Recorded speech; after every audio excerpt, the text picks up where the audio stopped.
لیکن انہوں نے پوچھا کہ میں نے مکان ہے وہ کرائے پر دیا ہوا ہے، نوکری بھی میں کرتا ہوں، تو اس مکان کی مالیت پر زکوٰۃ ادا کروں یا جو کرایہ میرے پاس آتا ہے اس کرائے پر مجھ پر زکوٰۃ بنے گی؟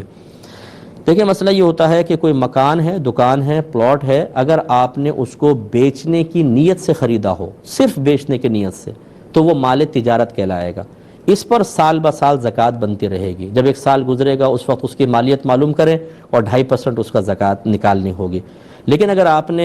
مطلب تجارت کی نیت سے نہیں لیا، یا تجارت کی نیت بھی ہے لیکن اور نیت بھی شامل ہو گئی،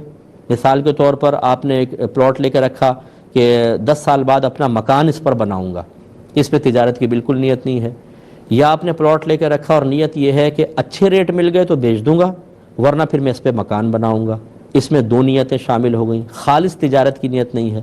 تو اپنے لیے لیں یا مخلوط نیت ہو، یعنی تجارت اور دوسری نیت، دونوں صورتوں میں یہ مال تجارت نہیں ہے اور اس پلاٹ یا دکان یا مکان پر بالکل زکوٰۃ نہیں ہوگی، چاہے یہ کروڑوں روپے کا ہو۔ تو چنانچہ اب جو آپ نے یہ مکان کرائے پہ دیا ہوا ہے، اس مکان کی مالیت پر بالکل زکوٰۃ نہیں ہے، جو کرایہ آتا رہے گا